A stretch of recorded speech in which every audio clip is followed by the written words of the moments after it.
Caps for Sale, a tale of a peddler, some monkeys and their monkey business, told and illustrated by Esphyr, Slobodkina.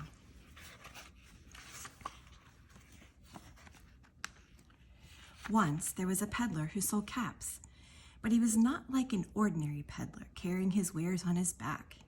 He carried them on top of his head. First, he had on his own checked cap, then a bunch of gray caps, then a bunch of brown caps, then a bunch of blue caps, and on the very top, a bunch of red caps. He walked up and down the streets, holding himself very straight so as not to upset his caps.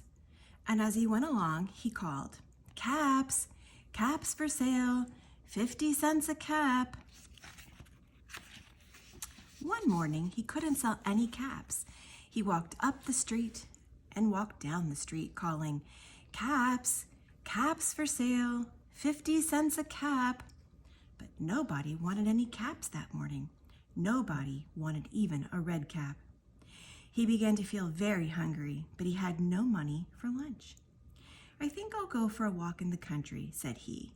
He walked out of town, slowly, slowly, so as not to upset his caps. He walked for a long time until he came to a great big tree. "That's a nice place for a rest," he thought. He sat down very slowly under the tree and leaned back little by little against the tree trunk so as not to disturb the caps on his head. Then he put his hand to feel if they were straight. First, his own checked cap, then the gray caps, then the brown caps, and the blue caps and the red caps on the very top.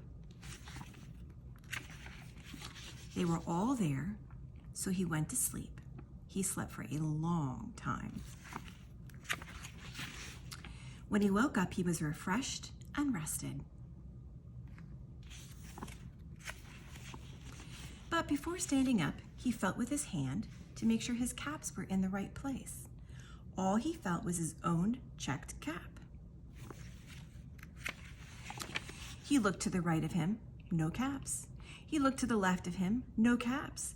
He looked in back of him, no caps. He looked behind the tree, no caps. Then he looked up into the tree, and what do you think he saw? On every branch sat a monkey, and on every monkey there was a gray or a brown or a blue or a red cap. The peddler looked at the monkeys, and the monkeys looked at the peddler. He didn't know what to do. Finally, he spoke to them. "You monkeys, you," he said, shaking a finger at them, "you give me back my caps." But the monkeys only shook their fingers back at him and said, "Tis, tis, tis." This made the peddler angry, so he shook both hands at them and said, "You monkeys, you give me back my caps." But the monkeys only shook both their hands back at him and said, "Tis, tis, tis." Now he felt quite angry.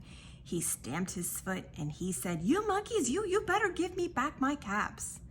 But the monkeys only stamped their feet back at him and said, "Tis, tis, tis."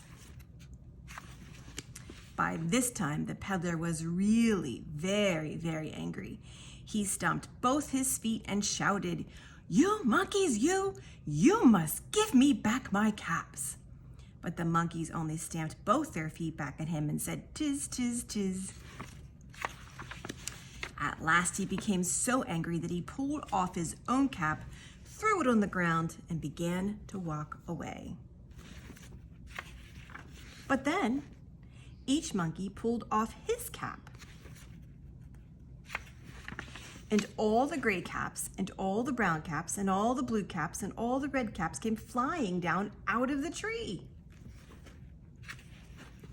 So the peddler picked up his caps and put them back on his head. First his own checked cap, then the gray caps, then the brown caps, then the blue caps, and the red caps on the very top. And slowly, slowly he walked back to town calling, "Caps, caps for sale, 50 cents a cap." The end.